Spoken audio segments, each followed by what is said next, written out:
అన్న నమస్తే అన్న. నమస్తే. ఏం పేరు? సాయి నాగేంద్ర. సాయి నాగేంద్ర గారు. ఏం చేస్తుంటారు? నాది పీజీ అన్న. పీజీ. Okay, education. సో ఎట్లా ఉందన్న మరి తెలంగాణలో ఎడ్యుకేషన్ పరంగా ఎట్లా ఉంది? ఎందుకంటే ఇప్పుడు గత 10 సంవత్సరాలు నేను ఉద్యోగాలు లేవు అని చెప్పేసి చాలా ధర్నాలు కానీ గొడవలు చేసినాం. సో ఇప్పుడు ఎట్లా ఉంది పరిస్థితి? అన్న ఎప్పటికీ మారని పరిస్థితి అన్న.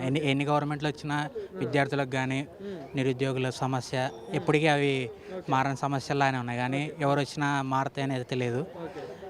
నిరుద్యోగం అయితే ఇప్పటికి ఇంకా గవర్నమెంట్ వచ్చి 100 రోజులు అవుతుంది, కానీ నిరుద్యోగులకు 5 లక్షలు భృతి ఇస్తానని ఏదో చెప్పారు. అది ఇప్పటికీ అది తప్ప అన్ని 6 పథకాల్లో అన్నీ చెప్తున్నారు, కానీ అది మాత్రం మెన్షన్ చేయట్లేదు. 30,000కు పైగా ఉద్యోగాలు ఇచ్చినామని చెప్పేసి ప్రభుత్వం అంటుంది. మరి ఏమంటారు దీన్ని? నోటిఫికేషన్లు చూపిమన్నా. నోటిఫికేషన్లు అయితే రాలేదు కదా ఏమి. వచ్చిన తర్వాత అప్పుడు వేసి వాళ్ళు ఎగ్జామ్స్ అయ్యి వాళ్ళు జాబ్ వచ్చిన తర్వాత అది వచ్చినట్టు, రాకపోతే మళ్ళీ గ్రూప్ 1 లాగా పోయి మళ్ళీ అందరూ రోడ్డు మీద పడేది కాదు కదా. ఓకే.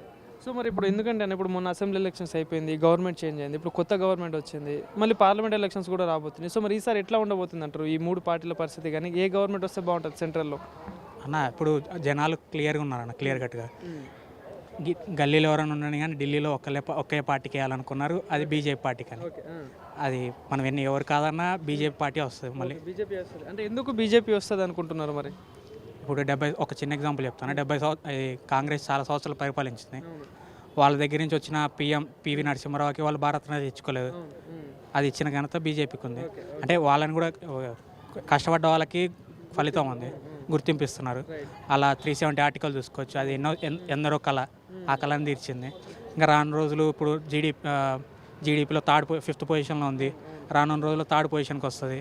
నెక్స్ట్ వెపన్స్ తయారీలో కానీ ఇంకా అన్నిట్లో చూసుకుంటే బీజేపీ రావడం వల్ల ఇండియాకి అన్ని దేశాలు చూస్తున్నాయి. వాళ్ళు ఇప్పుడు వచ్చే ఎలక్షన్స్లో మళ్ళీ అంటే ఎన్ని సీట్లు వచ్చే ఛాన్స్ ఉందంటారు తెలంగాణ నుండి? ఎందుకంటే 17 స్థానాలు ఉన్నాయి. సో మరి ఎన్ని వచ్చే ఛాన్సెస్ ఉంటాయి? ఎన్ని వస్తే బాగుంటుంది అనుకుంటాను? 17 రావాలనుకుంటాను. సో మరి ఇక్కడ సికింద్రాబాద్ పరిస్థితి చూసుకుంటే, ఎందుకంటే గతంలో కూడా కిషన్ రెడ్డి గారు ఇక్కడ ఎంపీగా ఉన్నారు. సో మరి ఎట్లా అనిపిస్తుంది అన్న పాలన? అన్న కిషన్ రెడ్డి గారు బాగానే చేశారన్న, మళ్ళీ వారే రావాలనుకుంటాను నేను కూడా. ఎందుకని అంటే ఎట్లాంటి పనులు అవుతున్నాయి ఇక్కడ? అంటే మీరు చూస్తున్న దాని ప్రకారం మీ ఏరియాలలో కానీ ఈ అభివృద్ధి పనులు ఏమైనా అవుతున్నాయా అన్న? అవుతున్నాను. ఇప్పుడు ఆ స్టీల్ బ్రిడ్జ్ వారి కిందకి స్టీల్ బ్రిడ్జ్ చేశారు, అన్ని రకరకాల సమస్యలు ఉన్నాయి, అవన్నీ తీరుస్తూ ఉన్నారు. ఇప్పుడు డ్రైనేజ్ సమస్యలు కానీ అన్ని క్లియర్ చేస్తున్నారు. ఒక్కొక్కటి ఏదైనా సమస్య ఉన్నా కూడా వెళ్తే స్పందన ఎట్లా ఉంటుంది? ఖచ్చితంగా స్పందిస్తారన్న వాళ్ళు. సో పోటీ విషయంలో ఎట్లా ఉంటుంది అంటారు? ఎందుకంటే ఇక్కడ ఉన్న గవర్నమెంట్ కాంగ్రెస్ గవర్నమెంట్ ఉంది, సెంట్రల్లోనూ బీజేపీ ఉంది. సో ఈ ప్రధానంగా ఈ సికింద్రాబాద్ కాన్స్టిట్యున్సీ చూసుకుంటే పోటీ విషయంలో ఎట్లా ఉంటుంది 3 పార్టీలకి? పోటీతత్వం ఉండాలన్న కంపల్సరీ, కానీ జనాల నిర్ణయం మాత్రం బీజేపీ కనుంది. వాళ్ళు పోటీ అంటే ఉంటుంది, అది వచ్చేది మాత్రం కిషన్ రెడ్డి గారు అన్న ఎంపీగా, కంపల్సరీ అన్న. Thank you.